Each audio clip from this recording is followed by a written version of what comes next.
Hello friends, అందరూ బాగున్నారండి? నేను బాగున్నాను. ఈరోజు నేను శ్రీ ఉజ్జయిని మహంకాళి అమ్మవారి టెంపుల్కి వెళ్ళానండి.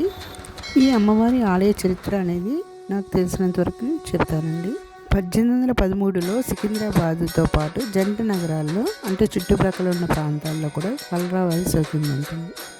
కలరా వ్యాధి వలన చాలామంది ప్రజలు ప్రాణాలను కోల్పోయారటండి. ఆ సమయంలో సికింద్రాబాద్ నుంచి మిలిటరీ వాళ్ళు కొంతమంది మధ్యప్రదేశ్లోని ఉజ్జయినికి వెళ్ళారటండి. ఆ మిలిటరీ దళంలో సూరిటి అయ్యప్ప అనేటువంటి ఒక భక్తుడు ఉన్నాడటండి.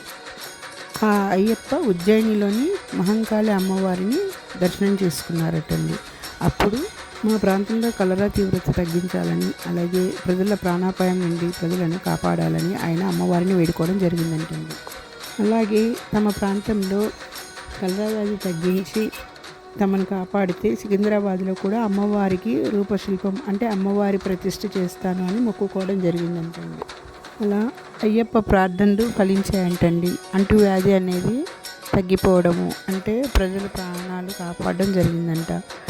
ఉజ్జయిని నుండి అమ్మవారి చెక్క విగ్రహాన్ని తీసుకుని వచ్చి 1815లో సికింద్రాబాద్లో ప్రతిష్ఠ చేయడం జరిగిందంటండి. అదే ఇప్పుడు జనరల్ బజార్లో వెలిసిన శ్రీ ఉజ్జయిని మహంకాళి అమ్మవారు ఆలయం.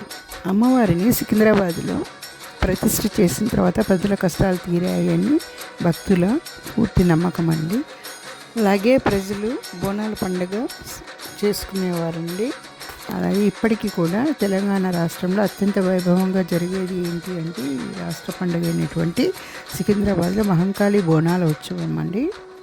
ఓకే ఫ్రెండ్స్, మీరు కూడా ఒకసారి వెళ్ళండి, అమ్మవారిని దర్శనం చేసుకోండి, అమ్మవారి ఆశీస్సులు పొందండి. అలాగే వీడియో నచ్చితే లైక్ చేయండి, షేర్ చేయండి, సబ్స్క్రైబ్ చేయండి ప్లీజ్. Thank you.